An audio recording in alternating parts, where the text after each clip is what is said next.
Hello, my name is Anne and welcome to a Tobyknits Quilty Fun Special Puzzle Mystery Quilt Sew Along. Clue 7. What? Yes, we're on Clue 7. I am doing Woodland for the Tree of Life Puzzle Mystery Quilt. Oh, those colors divine.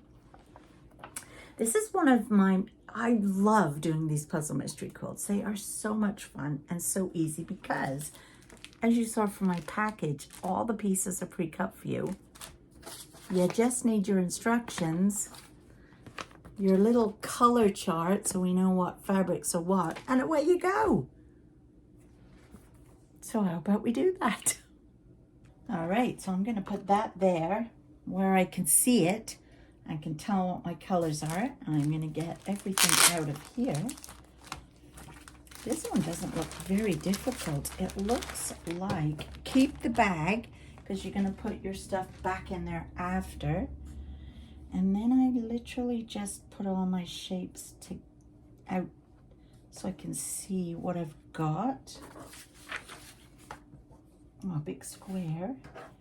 And this. Interesting. So we're obviously just going to make 4 of the same block. So I'm just going to show you how to do one. And then this. How easy can that be? So let's start with section A. So it's telling us we need a large F. And F is this one. And don't forget, I'm going to be making 4 of them. And then we need 2 A's, and A is this brown. So that's going to go like that.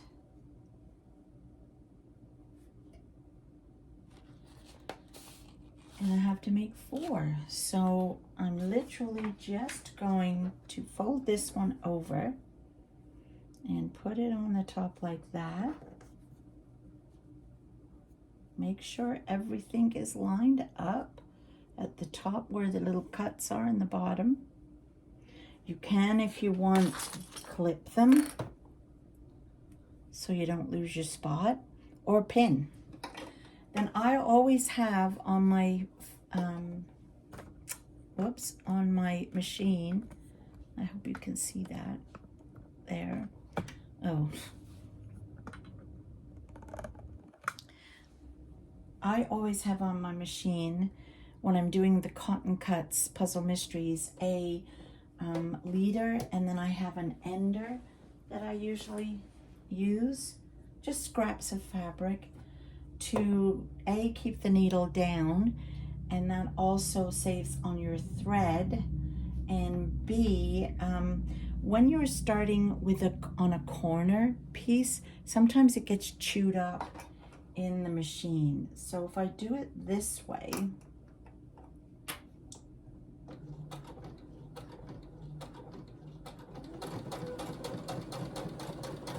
it doesn't get chewed up.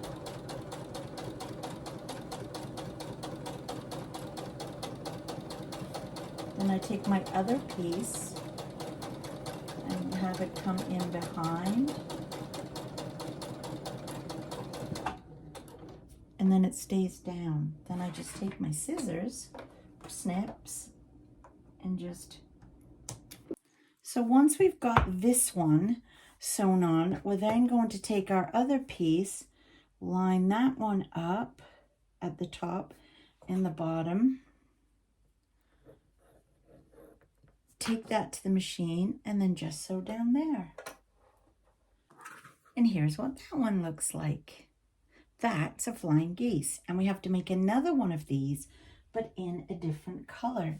So we need the D fabric, and again, we're going to make 4, and then we need the B fabric, which is this gorgeous tealy color. And we're going to do exactly the same thing. Sew that one onto there and that one onto there to look like this. But we're going to make 4. Okay, so now I've got all 4 of my flying geese of this color done. and all 4 of the others. So now our instructions couldn't be any easier. We're going to take these 4 pieces of A, and they are going to go on the top. So let me lay 4 of these out. I was only going to show you how to do one, but it looks like I'm doing it all. And then which one is the A again? This one. So these are going there, and these are going to go there. D, B, F, A, A, A. All right. So let's see. I'm going to get rid of 3 of them because I'll do these off camera. But let's just take these. There. Whoops, there's still 2 of them.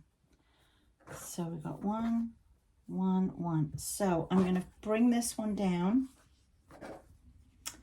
and match up my edges. And I am going to pin. When it's just a small triangle like this size, I don't bother to pin, to be honest with you, because I'm going from here to here. It's not that far. But when I am doing something longer, I will pin. The other thing I sometimes do is I will find the center of this one by just folding it in half and creasing. And I will put that crease right here at this center point of the where the triangle's joined, and that way I know I'm exactly in the middle. Now I hope I can finish this off for you, because we just had a tornado warning. And it scared the life out of me. It just came straight over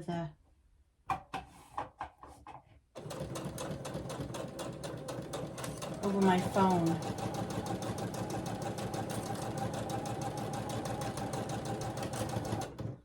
Make sure they're lined up.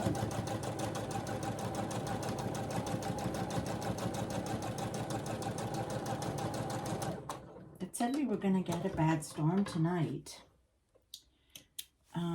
And we did have a bit of rain and thunder earlier, and then it all stopped. So there's that part. So now this is going to go here.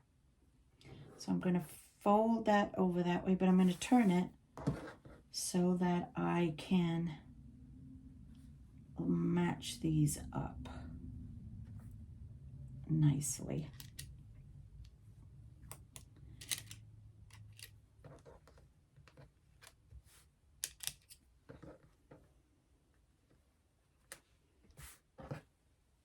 This is our block. Isn't that cute? So that one's done, and I just have to do the other 4. So I'll do those later. In the meantime, the last one that we have to do is going to be so easy. It's this square, but I'm going to just press that because it looks a little bit wonky where it's been in the package. And we are going to sew 2 of the B colors. Okay, so this is going on an angle, so it looks like a diamond. And these 2 are going to get sewn on like that. So I will just fold these over. And you will see it does have a little bit at each end poking out, and that's fine. So there's one on. And because they're far enough apart, I can do them both at the same time.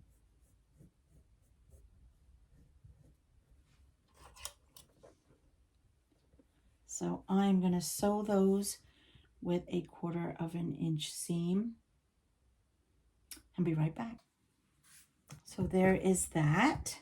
So then we're just going to take these last 2 triangles and put them on like that. So I will fold it over, and you'll see that the cuts will line right up at either end this time. So that'll be much easier. I'll turn that over.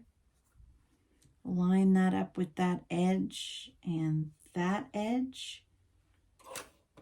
Pin that. I'll sew that and be right back with all the blocks. So I'm done. That didn't take long at all. So I've got 4 of these. 1, 2, 3, 4. So there's 4 of them and 1 of these. I think this is called a square and a square. Isn't it cool? Anyway, I'm super pleased with that. They turned out great. This fabric is so lovely to work with. It's so soft. It's like buttery soft. It's not stiff or anything. So yeah, so those are all done. So that was my clue 7. So I will put them all back in here. And they'll be ready for when we put them all together. And clue number 10. See you next month for another one. Bye.